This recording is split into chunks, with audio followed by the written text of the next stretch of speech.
Bueno, una disculpa, tuve que cambiarme de lugar para que me llegara bien la señal. Espero poder transmitir ininterrumpidamente. Una disculpa. Entonces estábamos hablando de que la ley se nos vuelve complicada de cumplir. La ley se nos vuelve complicada de llevar a cabo, sobre todo cuando lo hacemos en nuestras propias fuerzas. Y esto nos obliga, nos conduce a profundizar en Dios. Y te hablaba de que cuando yo hago la voluntad de Dios, Él hará su voluntad en mi vida. En eso consiste el reino de Dios. Por fe y por gracia soy salvo. Por fe en el sacrificio de Cristo. Y por gracia, porque es de manera gratuita. Es lo que la Escritura enseña. Porque por gracia sois salvos por medio de la fe. Y esto no de vosotros, pues es un don de Dios. No por obras para que nadie se gloríe. Entonces la fe me da acceso a esa gracia, dice el libro de Romanos también. Por la fe entramos a esa gracia. A esa gracia que nos permite recibir perdón de pecados de manera gratuita, como resultado de nuestro arrepentimiento y creer y convicción de que por medio de Jesús somos salvos. Por gracia soy salvo. Pero para llegar a Canaán me va a costar la vida. En el sentido de que tendré que obedecer a Dios en todo. Obedecer a Dios en todo. Y esto implica sacrificar mi manera de pensar, mi manera de creer, de ser, para hacer la perfecta voluntad de Dios. Y es entonces que eso me permite tener acceso a Canaán, a la tierra que ilustra la perfecta voluntad de Dios para nuestra vida. Entonces, ese es el punto, el amor. Jesús resumió la ley en 2 puntos: amarás al Señor tu Dios con todo tu corazón y a tu prójimo como a ti mismo. Si nos enfocamos en amar a Dios, si nos enfocamos en buscar al Señor, por consecuencia podremos cumplir sus mandamientos. Si nos enfocamos en amar a Dios, entonces nuestros pensamientos estarán en agradarle a Él. Pablo dice en Romanos que los que piensan en la carne, los que son de la carne piensan en las cosas de la carne, y los que son del Espíritu piensan en las cosas del Espíritu. Entonces, si yo me la paso pensando en la carne, en asuntos de la carne, pues entonces yo no podré cumplir con la ley del Señor, ni sus mandamientos. Pero si me la paso pensando en los asuntos del Espíritu, mi mente está enfocada en el Espíritu, en amar al Señor, entonces como consecuencia su Espíritu Santo me fortalecerá para poder cumplir sus mandatos, sus instrucciones. Jesús dijo en Juan 14:6, si me amáis, guardaréis mis mandamientos. Así dice, si me amáis, guardaréis mis mandamientos. Entonces pone como prioridad nuestro amor por Él. No los mandamientos, sino nuestro amor por Él. Y si lo amamos, tendremos la fortaleza, el poder espiritual para poder cumplir con sus mandamientos, porque Él dice, y yo rogaré al Padre, y Él enviará su Espíritu Santo para que esté con vosotros para siempre. Entonces mira cómo está este juego de palabras, o cómo está acomodada la secuencia. Es amar al Señor, por consecuencia guardaremos sus mandamientos, y si guardamos sus mandamientos, si tenemos la determinación, la convicción de que tenemos que obedecerle, entonces amarle por todas las cosas, Él nos dará su Espíritu Santo para que nos dé el poder, la fortaleza, la capacidad de cumplir con la ley. Porque bueno, para entrar a Canaán, te repito, indiscutiblemente se requiere la obediencia perfecta. Dice en la epístola, la carta a los Corintios que Pablo señala que las armas de nuestra milicia no son carnales, sino poderosas en Dios para destrucción de fortalezas, derribando argumentos y toda altivez que se levanta contra el conocimiento de Dios, y llevando cautivo todo pensamiento a Cristo, en obediencia a Cristo. Y luego dice que está presto para castigar toda desobediencia cuando vuestra obediencia sea perfecta.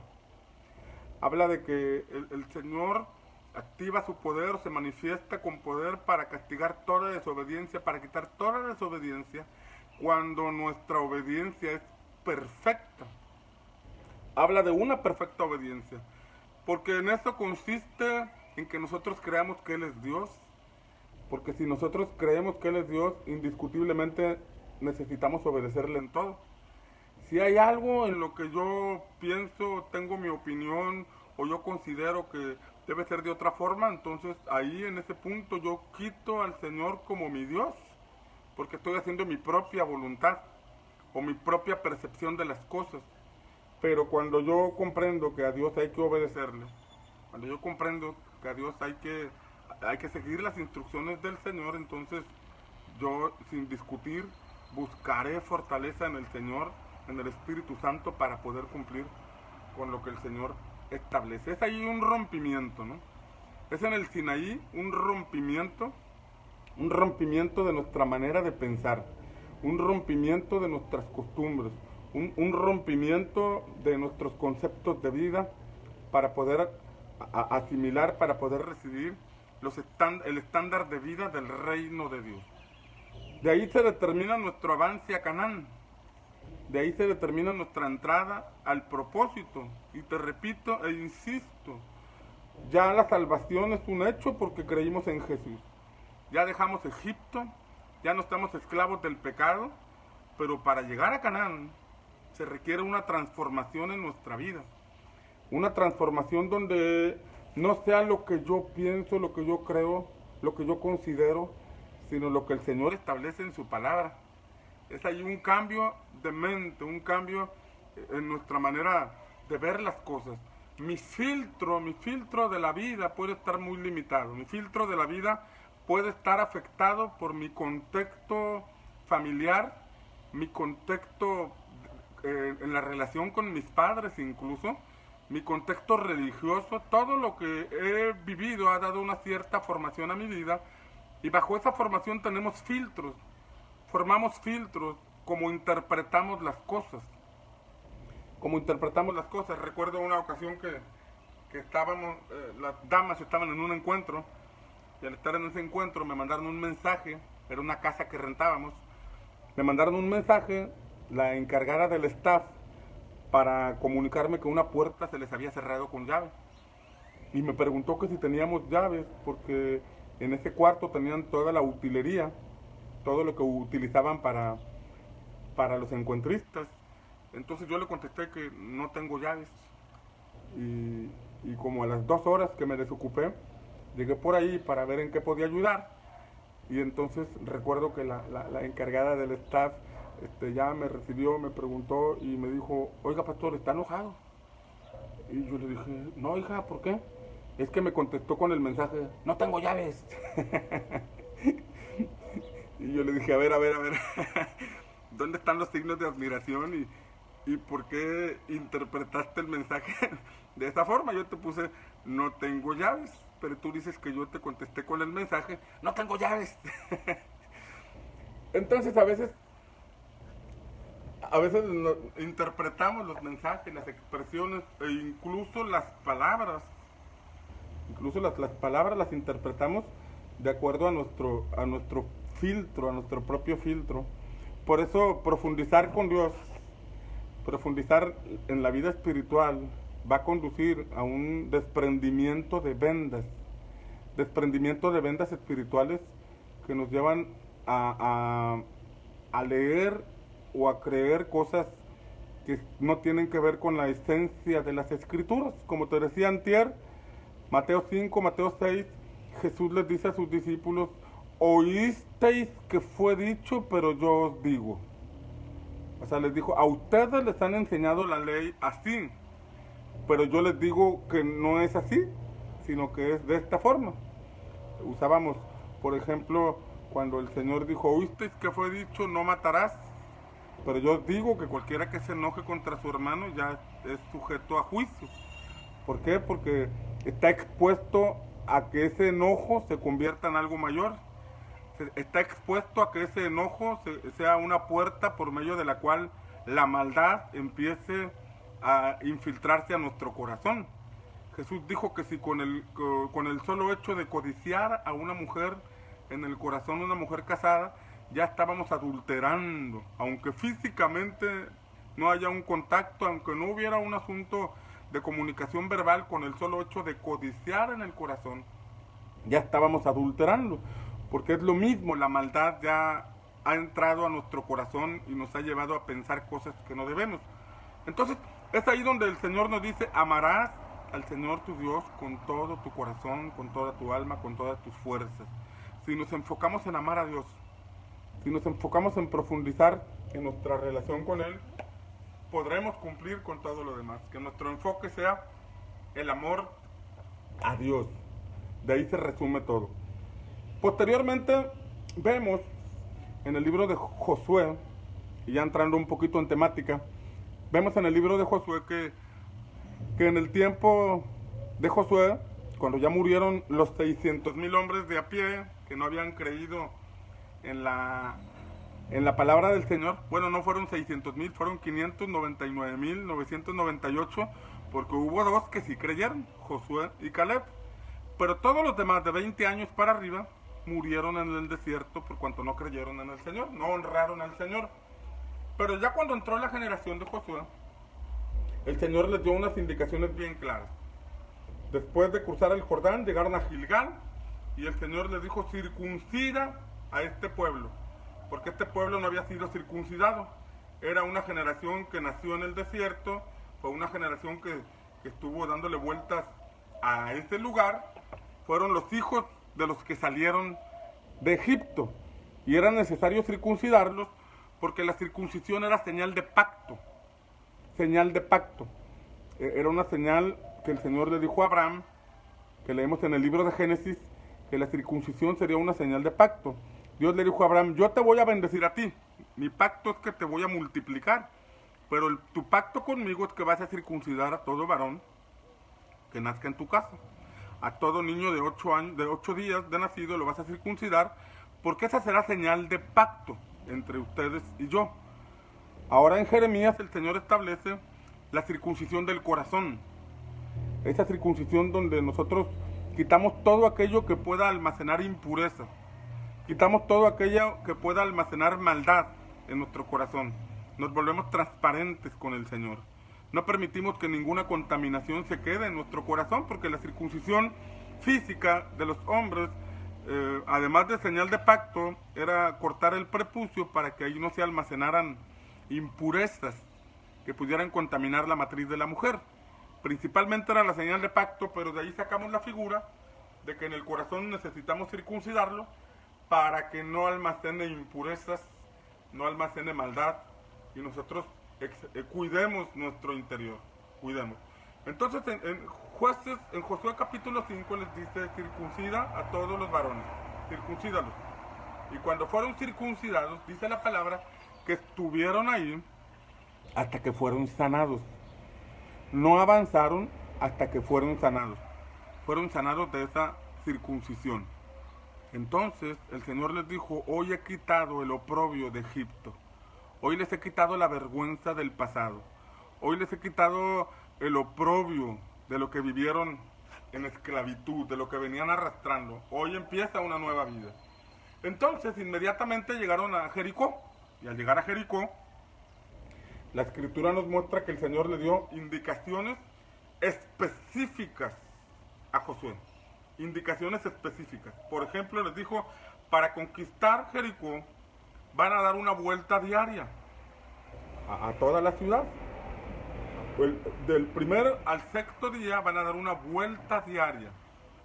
Van a ir calladitos, van a ir ordenaditos.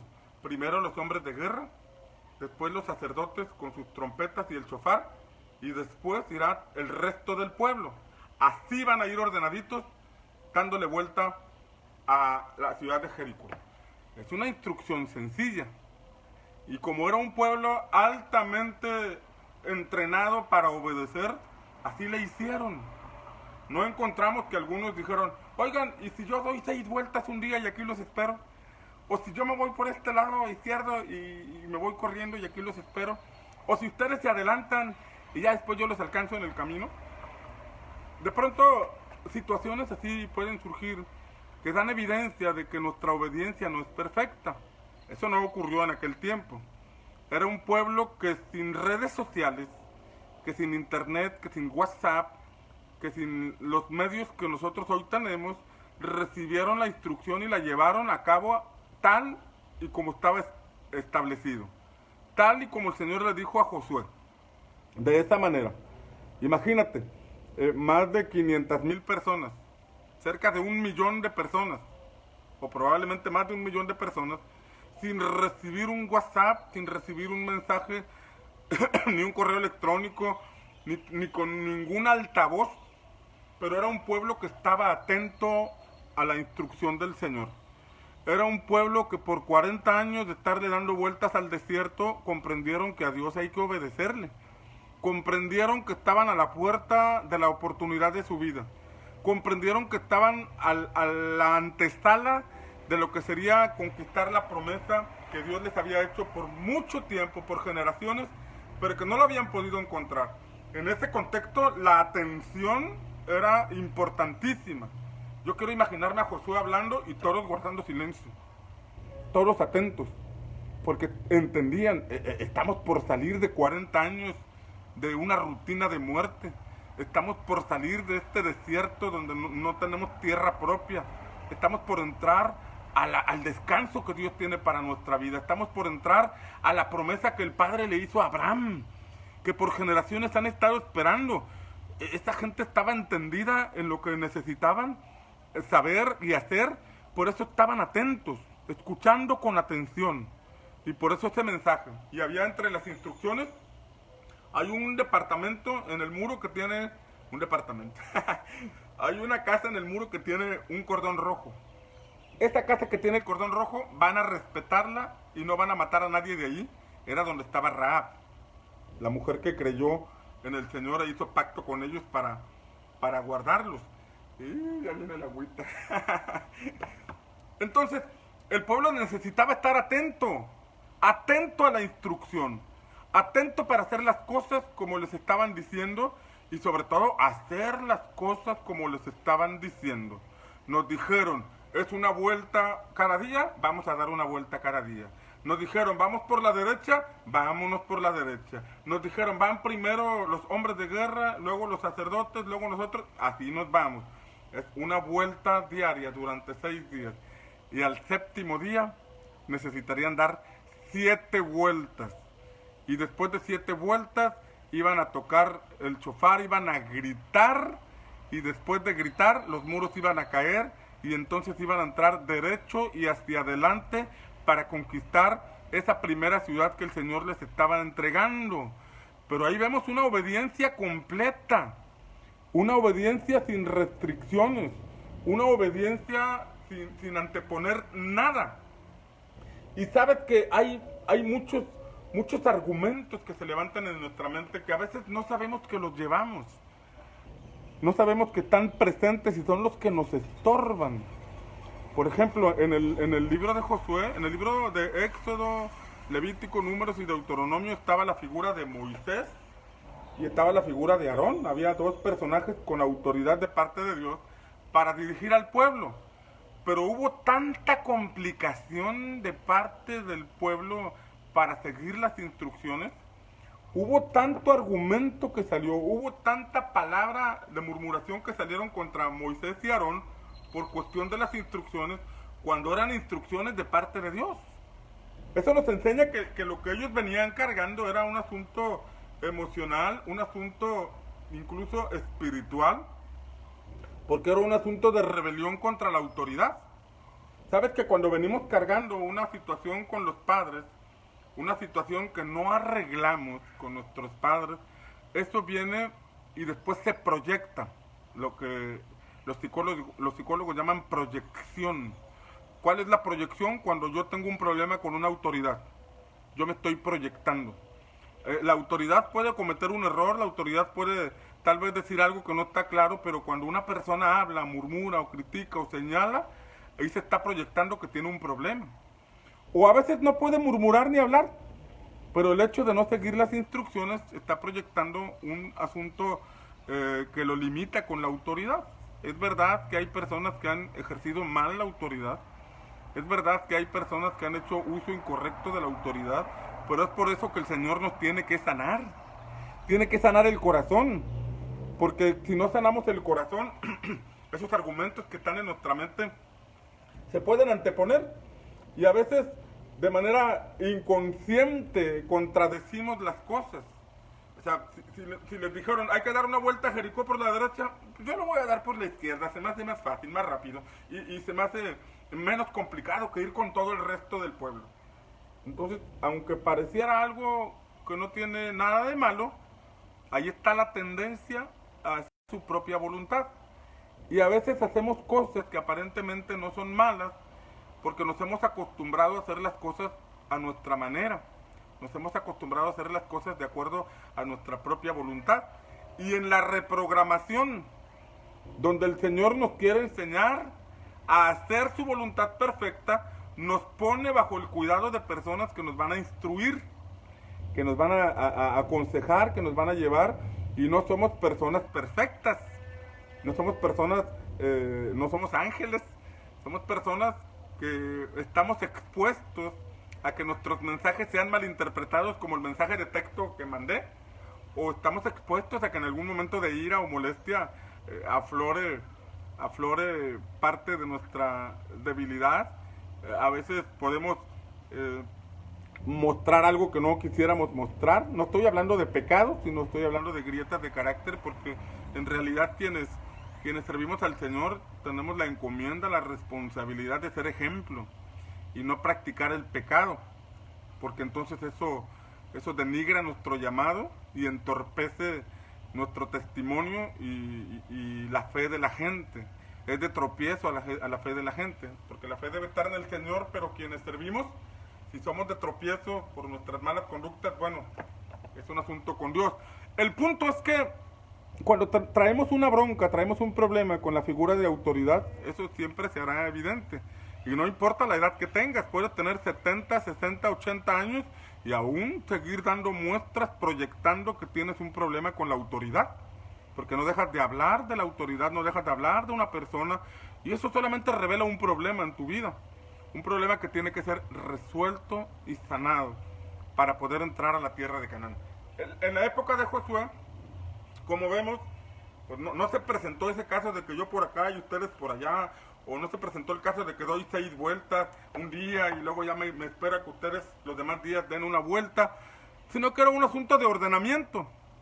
Veíamos a principio de semana que el Señor ordenó el campamento, puso a cada tribu en su lugar, y en el centro del campamento puso el tabernáculo donde estaba el arca y la gloria del Señor. Era un pueblo ordenado.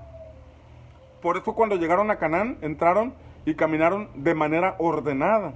Cada día una vuelta, y el sexto día dieron 6 vueltas, y 7 vueltas, tocaron el shofar, gritaron, los muros cayeron y avanzaron. Fue su primera ciudad.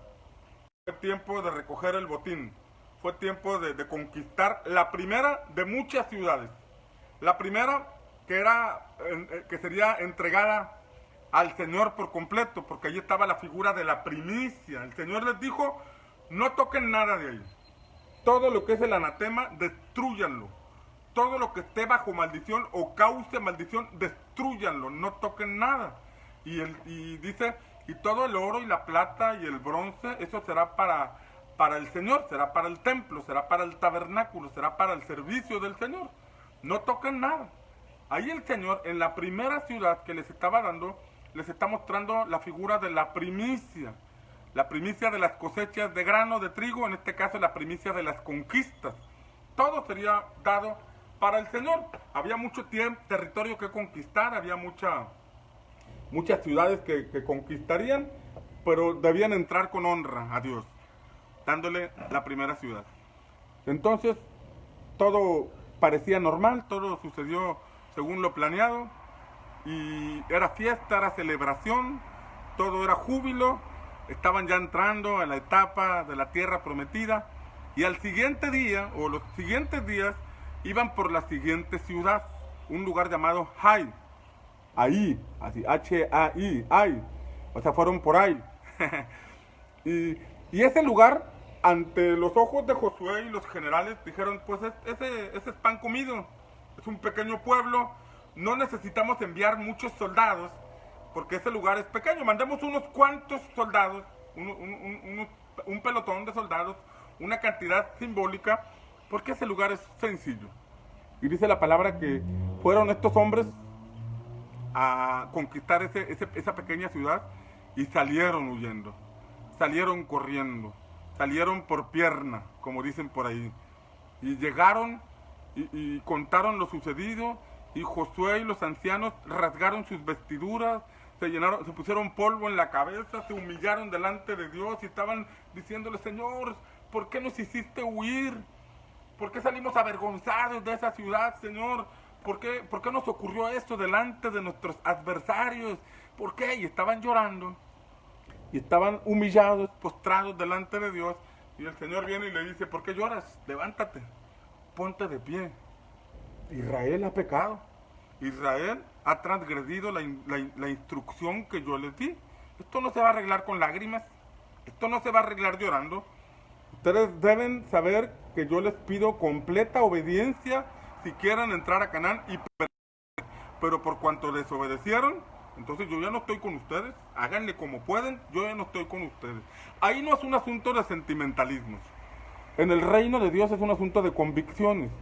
No es un asunto de que, ay, pobrecito de mí, es que mire, siempre me ha pasado lo mismo, es que usted sabe que yo sufrí. No, es un asunto donde o somos transformados o nos quedamos en el desierto. O verdaderamente pedimos al Señor que haga su obra transformadora y permanecemos en esta sanidad, o simplemente volvemos para atrás. Es un asunto, es un ámbito donde nuestro entendimiento de Dios está claro, tan claro que sabemos que Él nos sana nuestro corazón, sana nuestras emociones, derriba y cambia nuestros pensamientos para adquirir pensamientos diferentes, pensamientos del reino de Dios. Y esto no es una tarea sencilla, pero se tiene que hacer si queremos entrar y permanecer. Porque si para entrar a Canaán necesitamos perfecta obediencia, para permanecer ahí, de igual forma, necesitamos permanecer en obediencia, porque esa es una señal de honra a nuestro Señor. Y eso es indiscutible. Entonces, el Señor le dijo, Israel ha pecado. Han transgredido mi pacto y han tomado del anatema. Y entonces el Señor, Josué le dijo, pues ¿quién fue? Y al siguiente día convocaron al pueblo y los pusieron por tribu, y entonces el Señor les mostró cuál tribu era. Después el Señor les mostró qué familia era, y después de esa familia el Señor les mostró qué persona era, y era un hombre llamado Acán. Ahí lo dice el libro de Josué, capítulo 6, capítulo 7, un hombre llamado Acán. Y entonces Josué le dijo, a ver, papacito, ven para acá. ¿Qué hiciste? Dinos qué hiciste. Y entonces él dice que cuando estaban conquistando aquel lugar, vio un lingote de oro, vio un talento de oro, vio un manto babilónico y los tomó. Se le hizo fácil tomarlos y esconderlos debajo de su tienda. Ojo aquí, por la acción de un solo hombre, toda esa nación estaba perdiendo la continuidad del proyecto. Por un solo hombre que codició en su corazón y tomó ese oro que el Señor les dijo no lo tomen. Y ese anatema que era el manto babilónico. Hablar del manto babilónico es hablar de un manto de autoridad, de lo que se ponían los sacerdotes, pero en este caso era un sacerdocio babilónico, un sacerdocio de una religión pagana, pero se le hizo fácil tomar eso, esconderlo bajo tierra en su casa, y dijo que no ha pasado nada. Se lavó las manos y dijo, ya la hice. Pero no, eso fue causa de ruina, fue causa de estancamiento, de manera que no pudieron conquistar la siguiente ciudad. ¿Sabes lo que hicieron? Estos hombres, Josué les dijo, ¿por qué has turbado el campamento de Israel? Has traído turbación con tu acción. Por esa desobediencia, un hombre entre más de 1,000,000 cometió eso, y toda la nación se detuvo. Toda la nación. ¿Sabes que un matrimonio no puede llegar a plenitud porque uno de los cónyuges no es honesto con Dios?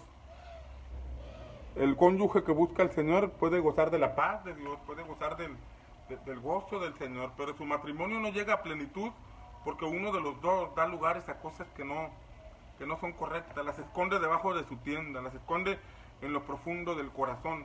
Y eso es lo que impide la vida plena en el matrimonio. En el asunto de las finanzas, del emprendimiento, en el asunto del ministerio, en todas las áreas de nuestra vida, esas pequeñas situaciones que permitimos, como las permitió Acán, son la causa de nuestro estancamiento. Cuando hay un estancamiento, uno tiene que mirar con atención. Cuando hay un estancamiento, uno tiene que ver, porque eso no debe ser normal. Donde hay vida hay desarrollo. Donde hay vida hay crecimiento. Y si no hay desarrollo ni crecimiento, es que algo está mal. Algo no estamos haciendo bien. O no estamos entendiendo el mensaje de ir a Canaán y nos conformamos con darle vuelta a una rutina religiosa, o hay algo que nos impide, algo que no hemos redimido delante del Señor, algo que no hemos entregado al Señor, y es la causa de nuestro tope. Nuestro tope. Así como en el Edén, el Señor puso querubines para que el hombre no entrara, no regresara, de igual forma, el acceso a Canaán está limitado o está designado solamente para aquellos que por medio de Cristo pueden entrar a ese lugar. Repito, no se trata de nuestro esfuerzo humano por obedecer al Señor, sino que se trata de Cristo en nosotros, de nuestro amor por Cristo, nuestro amor por Dios, lo que nos transforma y nos permite entrar a Canaán. No es el resultado de reprimirme, no es el resultado de no, ya no quiero, no, es el resultado de enfocarme en amar a Dios. Si amo a Dios, ese lingote de oro y ese manto babilónico no me llamarán la atención, ni siquiera las miraré, porque mi mirada está en el Jesús y en el galardón que Él tiene para mí. La Biblia nos enseña que Moisés se mantuvo como viendo al invisible. En medio de la murmuración, de la crítica que la gente hacía en contra de él se mantuvo firme como viendo al invisible. Es necesario que nosotros veamos al invisible, que es Dios, y veamos el galardón que Él tiene. Si nos enfocamos en amarlo a Él, ninguna murmuración, ninguna crítica, ninguna tentación que Satanás nos ponga será relevante, porque nuestra mirada está en Dios y en su recompensa. Entonces, tomaron a Acán y lo apedrearon. Lo apedrearon y lo mataron. O sea, se ve algo exagerado, se ve algo más allá de nuestra comprensión. Pero es que esto nos enseña algo. Si nosotros no morimos al pecado, vamos a morir al propósito. Si nosotros no morimos al mundo, vamos a morir a la eternidad. Está en juego nuestra eternidad. Está en juego el propósito por el cual Dios nos dio vida. Pasamos por esta tierra y muchos no descubren la razón de su existencia, se concretan a trabajar para vivir, se concretan a limpiar sus conciencias con un día a la semana, sin jamás comprender que hay una razón por la cual Dios nos dio vida. Y entonces, cuando uno descubre esa razón, quitando todas las vendas religiosas y culturales que nos puedan estar afectando, o el daño emocional que a veces nos impide, porque nos mete en una cueva, nos mete en un pozo, deprimidos, llorando, angustiados por lo que pasó, lo que ocurrió en el pasado, y no permitimos que el Señor nos sane. Entonces pasan los años, pasa la vida, y nunca llegamos ahí al propósito, nunca llegamos al Canaán. Y es importante llegar a ese lugar. En Juan capítulo 17 leemos que Jesús dijo: Padre, he acabado la obra que me diste a que hiciera. Mira lo que dice ahí. Padre, he acabado la obra que me encomendaste que hiciera. Juan 17. He acabado la obra, que me encomendaste que hiciera. Jesús tenía claro que el Padre le había encomendado algo. En el caso de él, ser el Cristo, ser el Mesías, ser nuestro Salvador, ir a la cruz y morir por nosotros. Nosotros no vamos a ir a esa cruz ni morir por los pecados de nadie, pero hay una asignación en la vida. Y entonces Jesús dice: te he glorificado en la tierra, ahora glorifícame tú con aquella gloria que tuve desde antes de la fundación del mundo. Mira aquí, dice: ya cumplí lo que me encomendaste, ya te glorifiqué en la tierra, ahora glorifícame tú con la gloria que tuve antes de la fundación del mundo. Está diciendo Jesús: estoy listo para partir a la eternidad, estoy listo para irme contigo nuevamente, estoy listo para ir a la cruz. Eso fue en Juan 17. Eso fue en el contexto de la última cena, antes de que Judas lo entregara. Judas lo entrega en Juan capítulo 18, pero un capítulo previo, mientras estaba con sus discípulos, dijo, ya estoy listo para partir. Ya hice aquí la razón por la cual me enviaste, Padre. Ya cumplí tu propósito. Y sabes que muchos no llegamos a ese Canaán, nunca, muchos no sabemos ni siquiera que existe un propósito. Es tanto el daño que en ocasiones recibimos, o es tanto la influencia del mundo con sus paradigmas religiosos incluso, que nos estorban en nuestra vida de fe. Y nos concretamos a una vida de rutina como Israel en el desierto 40 años, sin entender que hay un punto que es la voluntad perfecta de Dios para nuestra vida, que es en Canaán. Y es cuando el reino de Dios se establece en nosotros y caminamos en esa dimensión, donde en el propósito de Dios tenemos lo que necesitamos para cumplir ese propósito. No estoy hablando de nadar en dinero, porque seríamos demasiado pobres en nuestra manera de pensar si creemos que todo consiste en dinero. No estoy hablando de dinero.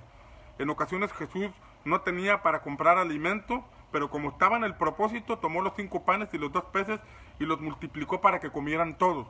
No tenía dinero, pero como estaba en el propósito, nada lo detuvo. Así es el propósito en la voluntad de Dios. Es caminar en ese ámbito donde tenemos el respaldo de Dios para el cumplimiento del propósito.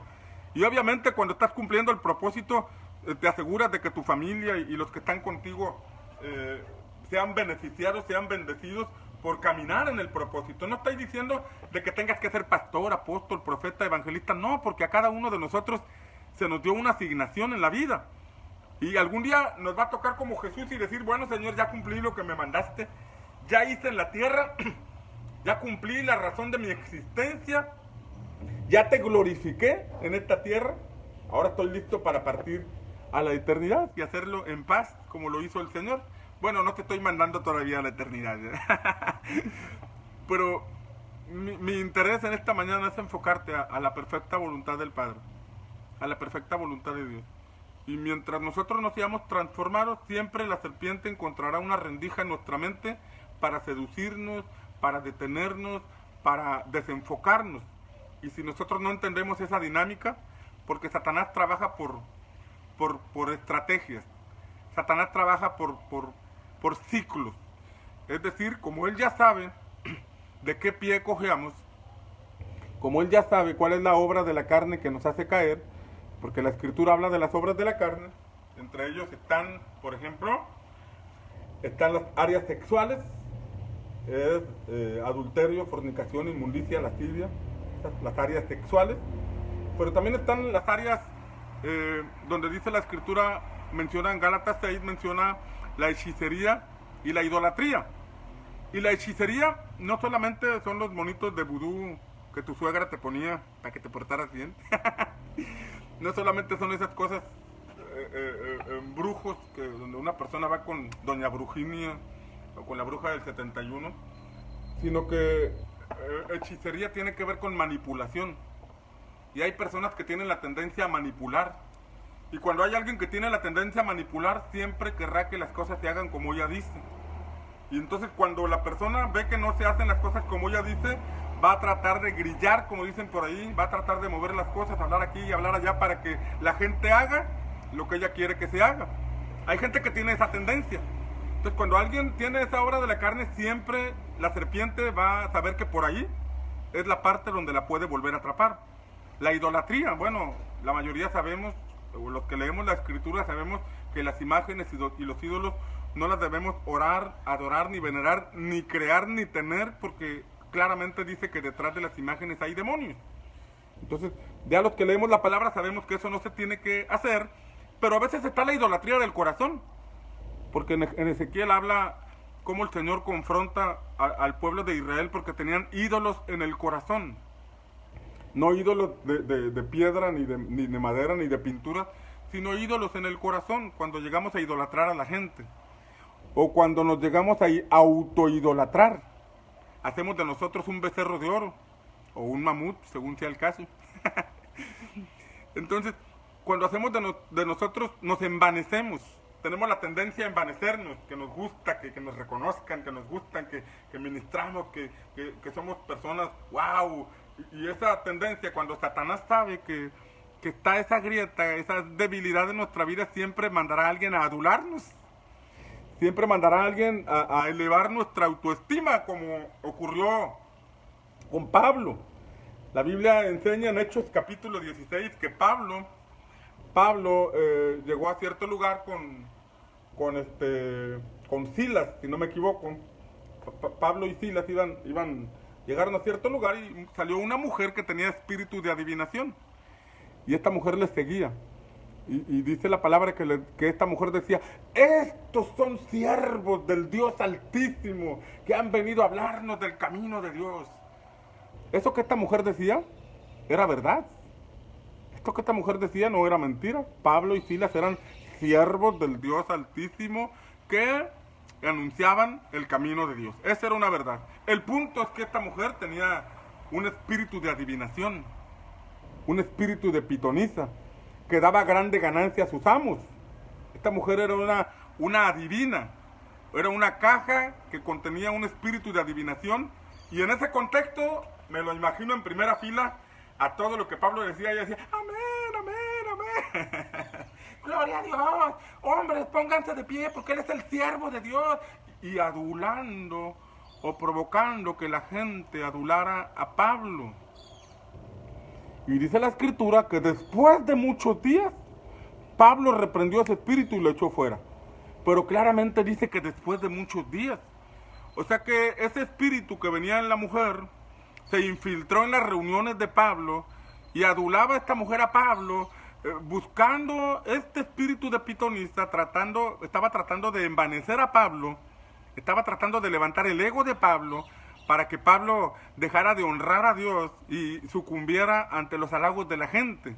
Y fue por muchos días. Quiere decir que un hombre de la estatura de Pablo no pudo discernir que había un espíritu ahí adulándole, hasta que entró en razón y reprendió el espíritu y lo echó fuera y fue libre. Ahora se le puede pasar a cualquiera.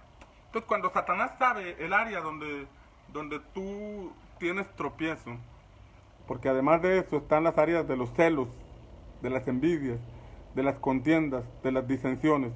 Entonces, cuando el diablo sabe que por ahí puede darte, entonces te ataca en esa área. Tú enfrentas una situación, y digamos, de celos. Tienes celos de tu cónyuge, y después en tu servicio tienes celos de tu pareja ministerial o de tus discípulos. O si eres ministro, tienes celos de discípulos que están creciendo, llenos del Espíritu Santo. Celos como los que tuvo Saúl de David. Saúl se llenó de celos y persiguió a David, se desenfocó del reino, se desenfocó de la asignación, y cuando tuvo celos de David, abrió una puerta para que un espíritu malo viniera y lo controlara, lo desenfocara de su llamado y perdiera la extraordinaria oportunidad que Dios le dio de ser rey sobre Israel. Entonces, cuando nosotros no ubicamos esas áreas de la carne, el enemigo nos va a atacar por ciclos, se van a repetir las mismas historias. Solamente cambian personajes, solamente cambian circunstancias, pero el asunto es que el enemigo sabe por dónde darte. ¿Por qué? Porque él no es creativo. Él siempre atacará en esas áreas que sabe, porque nos conoció en el mundo, sabe que por ahí te puede pegar. Y cuando ataca, cuando sabe que hay un área de la carne en la que tú eres débil, entonces va a empezar a bombardear tu mente. Va a empezar a bombardear tus pensamientos para que tú veas aquella situación o maximices esa situación que fue tal vez irrelevante, pero que te está enganchando y pronto te haga caer. Es la forma en que él trabaja. Entonces, si nosotros no somos transformados por medio de la renovación de nuestro entendimiento, constantemente caemos en las mismas situaciones. Israel estuvo 40 años en el mismo ciclo. Y nosotros a veces estamos siempre en el mismo ciclo, en la misma etapa. Parece que ya brincamos algo, oramos a Dios, le pedimos perdón, el Señor nos perdona, nos levanta, pero descuidamos nuestra vida espiritual y al poco tiempo estamos cayendo en la misma situación. Volvemos a levantarnos, le pedimos perdón a Dios, Dios, perdónanos, mira que no lo vuelvo a hacer. Y Dios en su infinita misericordia nos perdona, nos levanta, pero por no cuidar nuestra relación con Dios, al rato volvemos a caer. Y en lo mismo. Y como dijo el salmista, tropecé de nuevo con la misma piedra. Perdón. Pero esa es una realidad. Tropezamos con lo mismo, y tropezamos con lo mismo, y con lo mismo, y con lo mismo, porque no hemos entendido la importancia de la transformación. La importancia de que el Espíritu Santo venga a nuestra vida y nos transforme. David era un pastorcito de ovejas, y como pastor de ovejas le tocó enfrentar las fieras del campo que venían a robarse sus ovejitas, pero un día vino el Espíritu Santo sobre él. Cuando el profeta Samuel fue a su casa, lo ungió con el Espíritu Santo, y dice con aceite, y dice la Escritura que desde entonces vino el Espíritu Santo sobre él, y cuando vino sobre él, la vida le cambió. De manera que después, cuando enfrentó al gigante, previamente le dijo a Saúl: yo puedo ir y pelear contra el gigante. Yo he peleado contra el león y contra el oso. Cuando han venido a robarme una oveja o un animalito, yo tomo al león del pescuezo, de la quijada, y lo mato. Vino un oso y hice lo mismo haré con este gigante llamado Goliat. La vida le cambió a causa de la unción del Espíritu Santo. La vida le cambió a causa de la impartición que vino sobre él. De manera que aquel león y aquel oso que venían a robarle las ovejas y dijeron: vamos otra vez a robarle a este flaco debilucho las ovejas que dice que está cuidando, se toparon con un hombre transformado a causa de la unción, a causa del poder del Espíritu Santo, de manera que ya no pudieron robarle. Y eso mismo pasa en nuestra vida. Cuando nosotros subimos a la montaña y profundizamos en nuestra relación con Dios, viene una transformación a nuestra vida. El poder del Espíritu Santo viene para ayudarnos a vencer esas áreas de la carne que siempre han sido de tropiezo para nuestra vida. El poder del Espíritu Santo viene a perfeccionarse en nuestra debilidad. Y es de esa forma, cuando nosotros nos enfocamos en Él y profundizamos en nuestra vida espiritual, el Espíritu de Dios viene y pudre los yugos. Como dice el libro de Isaías, que el Espíritu Santo viene, el yugo se pudre a causa de la unción. Cuando la unción viene a nosotros, el yugo se pudre. Y ese yugo que dominaba nuestra carne, ese yugo que dominaba y manipulaba nuestros pensamientos, se quiebra, se pudre a causa de la unción. No a causa de nuestro esfuerzo. El yugo es una especie de instrumento que le ponían a los bueyes para que araran el campo, pero ese instrumento, creo que la mayoría sabe de qué se trata, el yugo, que obliga al animalito, en ese caso, a caminar por una senda. Lo controla, no le permite hacerse para ningún lado. Así es el yugo de esclavitud espiritual, de esclavitud mental. Y eso inhabilita nuestra vida en el reino. Salimos de Egipto por gracia, por perdón de pecados, porque reconocimos nuestras maldades, nos arrepentimos y Dios nos perdonó. Pero para llegar a Canaán necesitamos romper esos yugos. Necesitamos pudrir esos yugos. Esos yugos en la mente, esos yugos en la carne. Nuestra carne estuvo acostumbrada a muchas cosas, nuestra mente se programó para pensar de cierta forma, y esos yugos solamente se van a pudrir a causa de la unción. Y la unción tiene que ver con consagración. La consagración de buscar a Dios, de consagrarnos para Él, de amarle, de procurar buscarle con todo nuestro corazón, de subir a la montaña, símbolo de los lugares altos, más allá de una oración superficial, más allá de una vida cristiana superficial, porque a nivel terreno se quedaron todos. Pero Moisés subió a la montaña, Josué subió a la montaña, hubo un grupo de personas que subieron a la montaña para encontrarse con Dios, y todo aquel que sube a la montaña no desciende igual. Todo aquel que sube a la montaña es transformado. Moisés subió a la montaña por primera vez, y cuando bajó rompió las tablas de la ley, cuando encontró al pueblo desenfrenado cantando, celebrando alrededor del becerro de oro, pero volvió a subir. Y esta vez que volvió a subir es porque entendió: Señor, en mis fuerzas yo no puedo. Señor, en mis fuerzas es complicado, el carácter me brota, la molestia me brota, la situación que veo, me dejé llevar por lo que esta gente hacía, me dejé llevar porque estaban danzándole a ese becerro, y no debía hacer eso. Volvió a subir, no se rindió, no se quedó abajo, no renunció a su llamado, no renunció a su propósito, sino que subió a la montaña porque entendió: esto solamente lo puedo hacer por medio del poder del Espíritu Santo. Y entonces, ahora escribió esta segunda vez las tablas de la ley. La primera vez el Señor se los dio escritos por el dedo de Dios, pero ahora Moisés tuvo que escribir las tablas. Y dice la escritura que esta vez que bajó, se tuvo que cubrir el rostro a causa de que había estado expuesto a la gloria de Dios. El rostro le resplandecía y tenía que taparlo porque la gente se le quedaba viendo, la gente ponía su mirada en él. Ya no iban a levantar el becerro de oro como anteriormente lo habían hecho, sino que ahora corrían el riesgo de levantar a Moisés como un becerro de oro. Pero como Moisés entendía ese asunto de cómo la serpiente busca envanecer a los ministros de Dios, él se tapó el rostro para que dijeran: no me vean a mí no me vean, vayan y busquen al que pueda hacer esto posible en ustedes. Él no dio lugar a la autoidolatría, sino que se tapó. Y Pablo hace referencia a esto en la carta a los Corintios, de que en ese contexto de Pablo, los judíos, los de la religión judía, no los de nacionalidad judía, sino los de la religión judía, cumplían fielmente las leyes de Moisés, pero tenían a Moisés en alto. Y dice que a causa de eso tenían un velo religioso, un velo que les impedía comprender a plenitud lo que el Señor tenía o tiene para nosotros. Entonces dice que cuando el velo les es quitado, el Señor dice que hay un velo religioso que nos impide ver. Y menciona a Moisés, que Moisés tenía que ponerse el velo, pero se ponía el velo a causa de la gente, para que no lo vieran a él. Cuando Moisés subía a la montaña, Moisés se quitaba el velo para estar cara a cara con Dios. Moisés no tenía una máscara religiosa. Moisés se quitaba la máscara, el velo delante de Dios, pero se lo ponía delante de la gente. Y en ese contexto Pablo, en Corintios, habla del ministerio del Espíritu. Habla de las tablas de la ley que representan el ministerio de muerte grabado en tablas, pero también habla del ministerio del Espíritu. Y las tablas de la ley representan el ministerio de la muerte, porque el que no las cumpla va a morir. Irremisiblemente muera el que no las cumpla.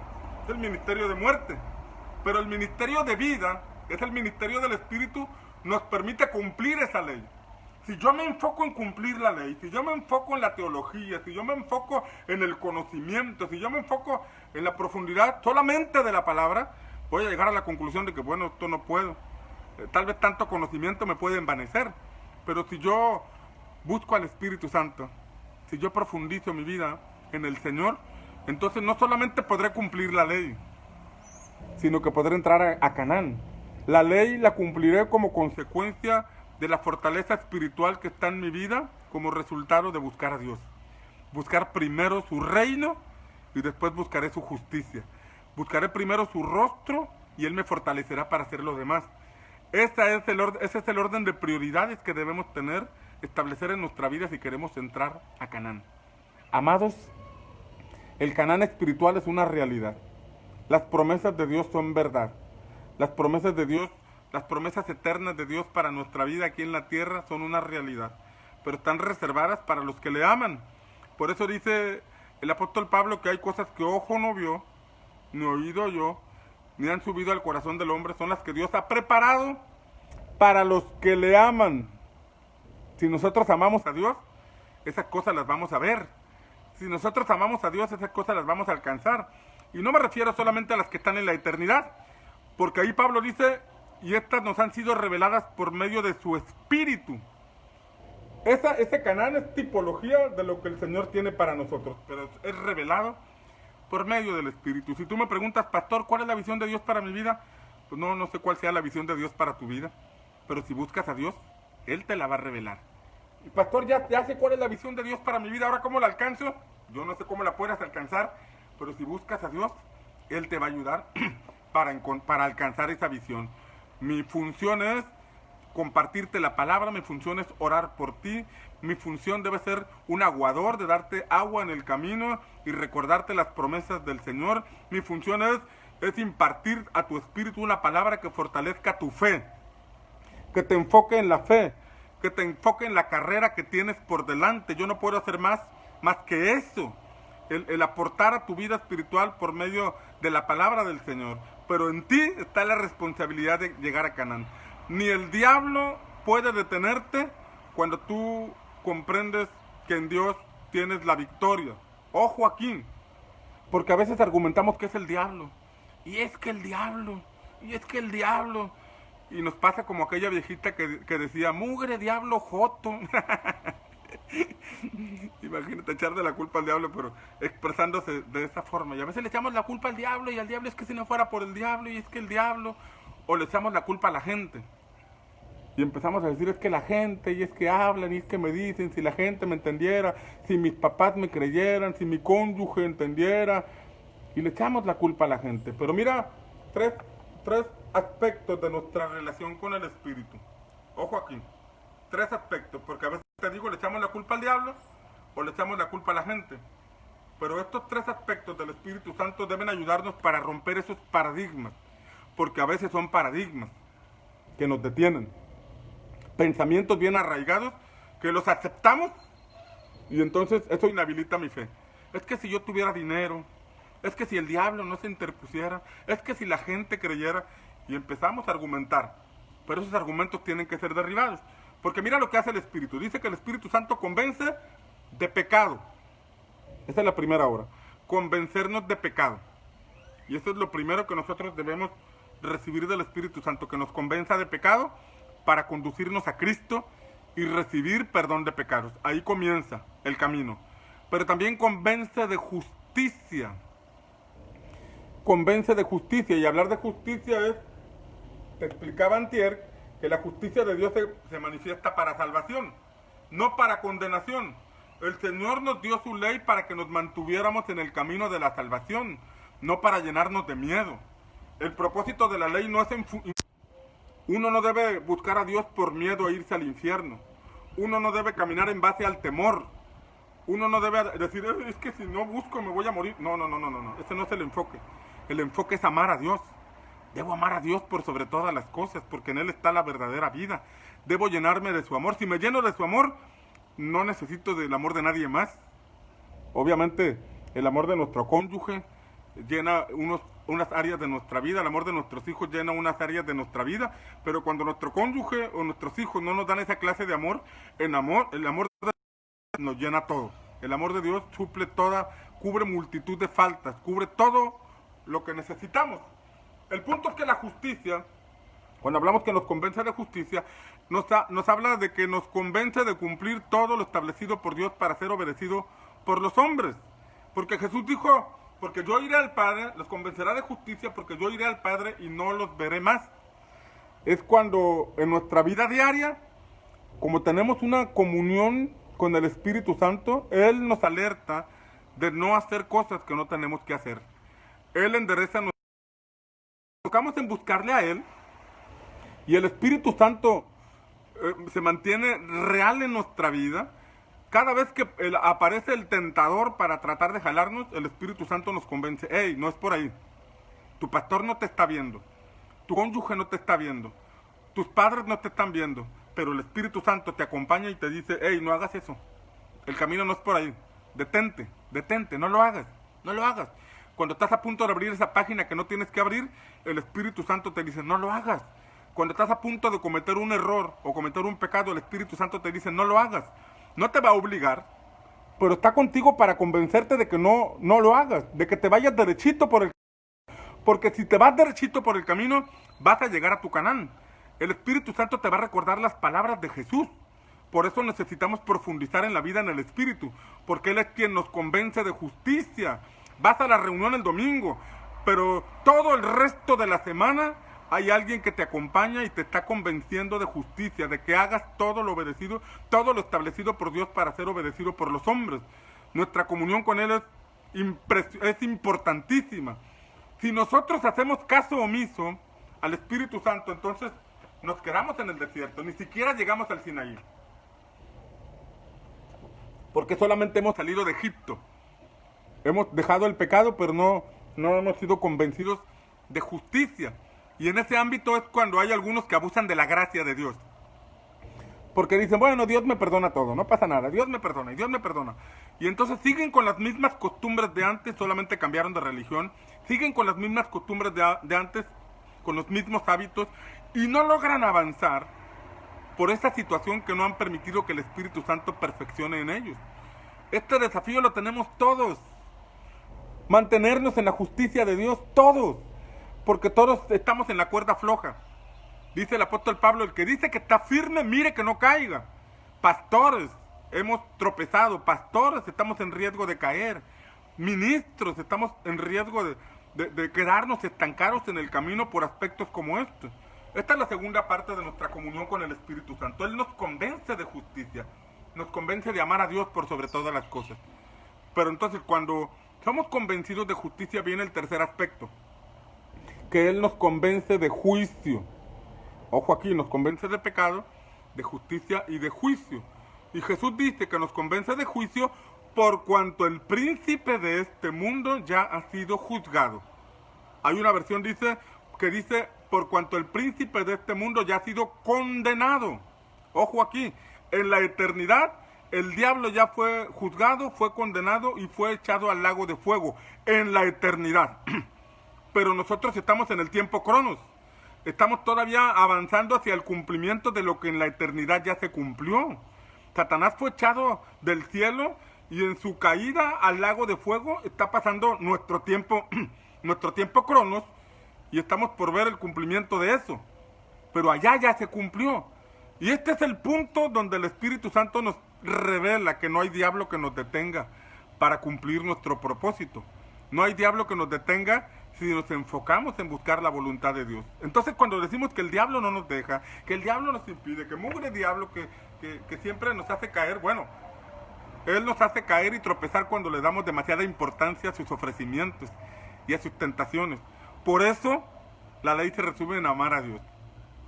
Si yo amo a Dios por sobre todas las cosas, ningún ofrecimiento que la serpiente me haga me hará tropezar, porque mi mente, mi enfoque, mis pensamientos, mis prioridades están en Dios. Si busco primero su reino y su justicia, ninguna tentación será relevante para mi vida. Ninguna tentación a la que esté expuesto le daré la importancia, ni siquiera le daré importancia, porque es mayor para mí el amor por Dios y lo que Él tiene para mi vida que el plato de lentejas temporal que Satanás me ofrezca en el camino. Pero esto es algo que se nos tiene que revelar. Es algo que tiene que ser arraigado en nuestro corazón para poder caminar en este ámbito de la voluntad de Dios para nuestra vida. Amados, se me acabó el tiempo. Quisiera hacer estos temas más cortos y menos profundos, ser más simple. Pero bueno, es la palabra con la que llego en las mañanas. Es la palabra que empieza a fluir y espero que sea de bendición para tu vida. Que sea como un semáforo que te vaya mostrando los caminos. Que te muestre un rojo cuando veas que estás en algo mal. Que te muestre un amarillo cuando parece que estás a punto de sucumbir ante alguna tentación. Y que te muestre un verde cuando descubras o veas que vas por el camino correcto. Vamos a orar. Señor, te doy gracias por cada persona que está escuchando este mensaje. Te doy gracias por tu amor, porque tú nos has amado. No podremos amarte si primero no comprendemos que tú nos has amado a nosotros. No podremos llegar a expresar nuestro amor a ti si no comprendemos el amor que tú has tenido para nosotros. Porque eso dice tu palabra, en eso consiste el amor, en que tú nos amaste primero. Y por eso nosotros te podemos amar a ti. Ayúdanos a amarte. Ayúdanos a comprender la grandeza de tu amor. Ayúdanos a darte a ti la prioridad en todo, la preeminencia en todo. Ayúdanos a buscar tu reino y tu justicia. Ayúdanos a amarte con todo el corazón, con toda el alma, con toda la mente, con todas nuestras fuerzas.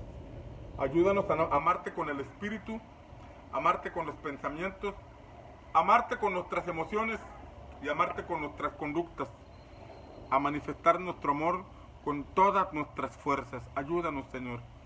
Ayúdanos a comprender que la clave de todo está ahí, en amarte, en buscarte, en priorizar nuestra relación contigo. Ayúdanos, Señor. Quita esos vendas emocionales que nos llevan a ver la vida espiritual de manera almática. Quita esas vendas espirituales, emocionales, Señor, que nos hacen detenernos o mirar el camino de la fe de manera almática. Ayúdanos a crecer en nuestro corazón, en nuestras emociones. en nuestros pensamientos. Ayúdanos a ser transformados. Padre, te lo pedimos con todo nuestro corazón. Pedimos que nos permita ser esa generación que entiende el propósito, que entiende el llamado. Ayúdanos a ser esa generación como la que entró con Josué a Canaán. Ayúdanos a romper con los ciclos de vida, esos ciclos religiosos que nos mantienen encerrados, limitados, esperando tu venida. Y es verdad que tú vendrás, Señor, creemos en tu segunda venida, pero mientras tú llegas hay Canaán que conquistar, hay propósito que alcanzar, hay reino que establecer. Ayúdanos, Señor, ayúdanos a ver la vida espiritual de manera profunda. Que el Espíritu Santo, que tu Espíritu Santo nos convenza de justicia, que nos fortalezca en medio de la tentación, que nos fortalezca en medio del desierto. Jesús oró pidiendo, nos enseñó a orar pidiendo, líbranos del mal. Y es nuestra oración, Señor, líbranos de la maldad. Esa maldad que pretende enamorar nuestros corazones, esa maldad que pretende infiltrarse en nuestros corazones, esa maldad que nos ofrece tentaciones que nos apartan del camino. Señor, ayúdanos a ser librados del mal. Danos fortaleza, que tu Espíritu Santo nos fortalezca para llegar a Canaán. Y convéncenos de juicio, Espíritu Santo. Sabemos que Cristo venció al diablo y por lo tanto el diablo no nos puede detener en el propósito. Para que nos llegue esa revelación y no nos justifiquemos que es el diablo, si Cristo ya lo venció. Si Hebreos 2.14 dice que Cristo destruyó el imperio de la muerte que era del diablo, entonces no hay diablo que nos pueda detener. Pero para llegar a ese punto, nuestra vida tiene que ser transformada. Porque si todavía nos hace caer en tentación, no lo podremos vencer. Si todavía nos manipula con tentaciones, con pensamientos, con imágenes que siembra en nuestra mente, todavía no lo podremos vencer. Pero si nosotros somos fortalecidos en nuestro espíritu, Señor, venceremos toda tentación. Derribaremos todo pensamiento imaginario que pone en nuestra mente y podremos avanzar hacia Canaán. En el nombre de Jesús te lo pedimos. Espíritu Santo, llénanos de tu presencia. Espíritu Santo, revélanos el poder de la cruz de Jesús. Revélanos el poder de la sangre de Cristo.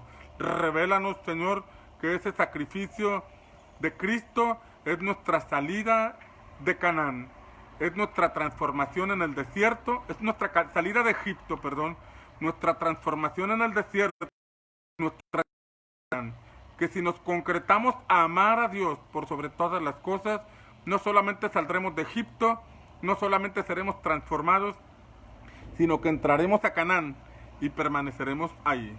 Padre, que en el nombre de Jesús, todo el que crea esta palabra sea fortalecido en su espíritu, todo el que crea que tú tienes promesas para sus vidas y esté determinado a avanzar hacia allá, sea fortalecido en su espíritu, que toda venda espiritual, emocional y religiosa sea derribada, que todo paradigma que esté establecido en su mente, que está limitando tu propósito, sea quebrantado en el nombre de Jesús, sea despedazado en el nombre de Jesús, que así como Cristo descendió a las partes más bajas de la tierra para destruir el imperio de la muerte, de igual forma el poder de la palabra profundice en la mente y corazón de todos los que están escuchando esta oración, Señor, y que tu Espíritu Santo destruya todo dominio, todo imperio que la muerte ha establecido. Esos pensamientos de muerte al matrimonio, esos pensamientos de muerte al propósito, esos pensamientos de muerte a la vida espiritual profunda, Señor, sean despedazados por el poder de tu Espíritu Santo. Que, Señor, nos propongamos hacer tu voluntad. Señor, que tu Espíritu Santo alumbre nuestro camino, porque tú no nos llevarás más allá de lo que nosotros querramos ir. Yo te pido, Señor, que alumbres nuestro entendimiento, porque tú no nos vas a obligar a ir a Canaán. Tú no nos vas a forzar a dejar nuestras costumbres ni nuestros hábitos. Pero si tú alumbras nuestro entendimiento, podremos ver que tu llamado es mayor. Decidiremos ir hacia allá. Y yo te pido, Señor, que todo aquel que decida ir hacia allá sea fortalecido en su espíritu. Que el poder de tu Espíritu Santo se perfeccione en su vida en medio de toda debilidad que esté teniendo. Que así como Joel dijo, diga el débil, fuerte soy, de igual forma, Señor, en esta debilidad, en esta situación que están atravesando, puedan ver el poder, la fortaleza de tu Espíritu Santo operar en ellos. Te lo pedimos en el nombre de Jesús. Amén, amén y amén. Bueno, amados, un gusto estar con ustedes en esta mañana. Un gusto para mí dedicar este tiempo. Agradezco a todos los que se conectan y permanecen conectados mientras comparto. Y agradezco a todos los que durante el día escuchan, durante el tiempo que pueden, meditan en esta enseñanza. El único interés que tengo es aportar a tu vida espiritual. Y sin importar en la congregación a la que perteneces, la idea es que ahí en la congregación a la que perteneces des fruto, en la congregación a la que perteneces sirvas, participes, porque esto se trata del reino de Dios, no se trata de una congregación o de un ministerio en específico. Un gusto estar contigo en esta mañana, que el Señor te bendiga, que tengas excelente día.